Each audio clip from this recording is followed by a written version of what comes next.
বৈশাখ মাস চলে এসেছে। তো বৈশাখ মাস হচ্ছে গ্রামের মানুষের জন্য একটা উৎসবের মতো, কারণ এই বৈশাখ মাস থেকেই মানুষের শত কষ্টের পর যে ফসল পায় সেটা তাদের মুখে হাসি ফোটায়, আবার কারো কারো চোখে পানিও আনে। হ্যালো এভরিওয়ান, আসসালামু আলাইকুম। যারা গ্রামে থাকে তারা একমাত্র বুঝতে পারে বৈশাখ মাসের অনুভূতি কীরকম। বৈশাখ মাসের অনুভূতি একমাত্র গ্রামে থাকলেই বোঝা যায়। শুধু একদিন পর নববর্ষ পালন করে কখনো বৈশাখ মাসের যে আলাদা একটা অনুভূতি সেটা বোঝা যায় না। তারপরে সবাইকে নববর্ষের শুভেচ্ছা, শুভ নববর্ষ। তো বৈশাখ মাস যখন আসে তখন গ্রামগঞ্জে ধান কাটা শুরু হয়।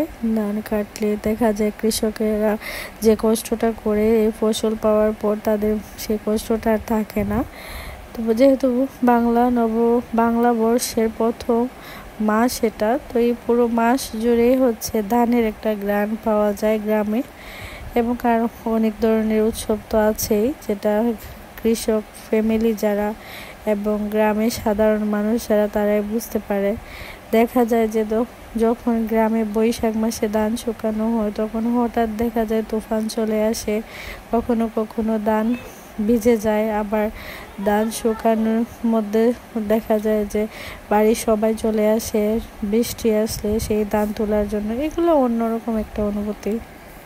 সত্যিকারের বৈশাখ মাস কি হয় সেটা বুঝতে হলে গ্রামে আসতে হবে, এবং গ্রামে থাকলেই আপনি দেখতে পারবেন এই বৈশাখ মাসে কৃষকেরা তাদের সুখ দুঃখ কষ্ট এবং কতটুকু ঘাম ঝরায় এই ফসলের জন্য।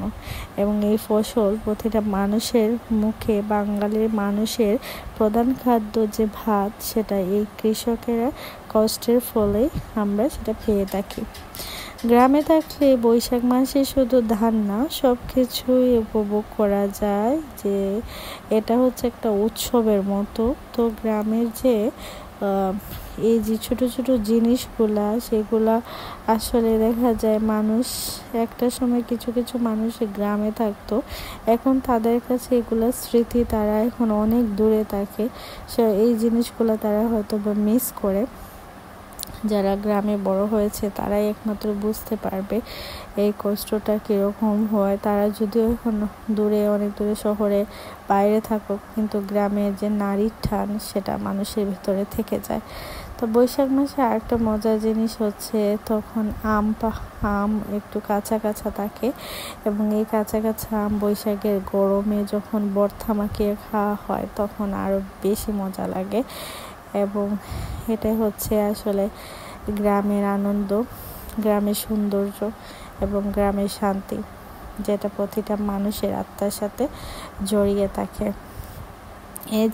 তাই সবশেষে বলতে চাই, বৈশাখের অনুভূতি গ্রামেই বোঝা যায়। আর বৈশাখ মানে গ্রাম, শুধু একদিন শাড়ি পরে আর নববর্ষ পালন করলে বৈশাখের সত্যিকারের মজা বোঝা যায় না। মজা বুঝতে হলে গ্রামে আসতে হবে, গ্রামে বৈশাখ পালন করতে হবে। আল্লাহ হাফেজ।